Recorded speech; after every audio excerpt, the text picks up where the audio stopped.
सोहर का उठान गीत लेके। कैसे लगेगा कमेंट बॉक्स में जरूर बताइएगा। अपना ढेर सारा प्यार आशीर्वाद दीजिएगा, कम आशीर्वाद दीजिएगा, लेकिन ज़्यादा देखिएगा वीडियो। ललना हमार हो पलनवा में झूला झूले, ललना हमार हो पलनवा में झूला झूले।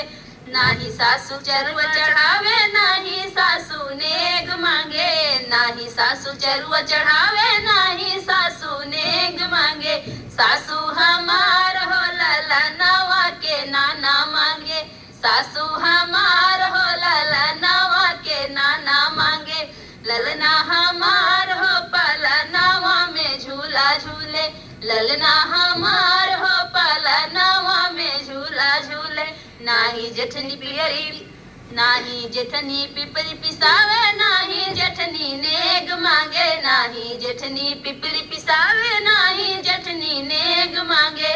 जेठनी हमार हो ललनवा के पापा मांगे, जेठनी हमार हो ललनवा के पापा मांगे। ललना हमार हो पलनवा में झूला झूले, ललना हमार हो पलनवा में झूला झूल।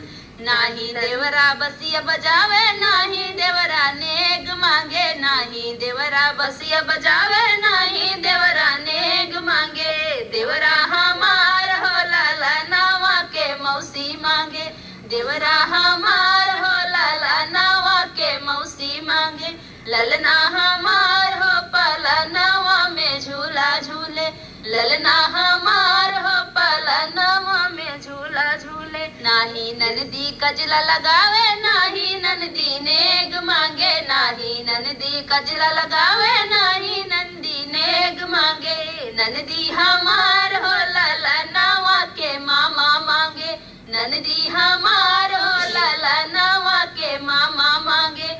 ललना हमार हो पलनवा में झूला झूले, ललना हमार हो पलनवा में झूला झूले।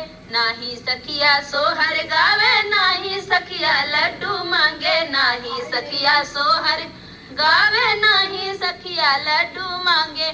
सखिया हमार हो माए वाला लड्डू मांगे, सखिया हमार हो माए वाला लड्डू मांगे। ललना हमार हो पलनवा में झूला झूले, ललना हमार हो पलनवा में झूला झूले।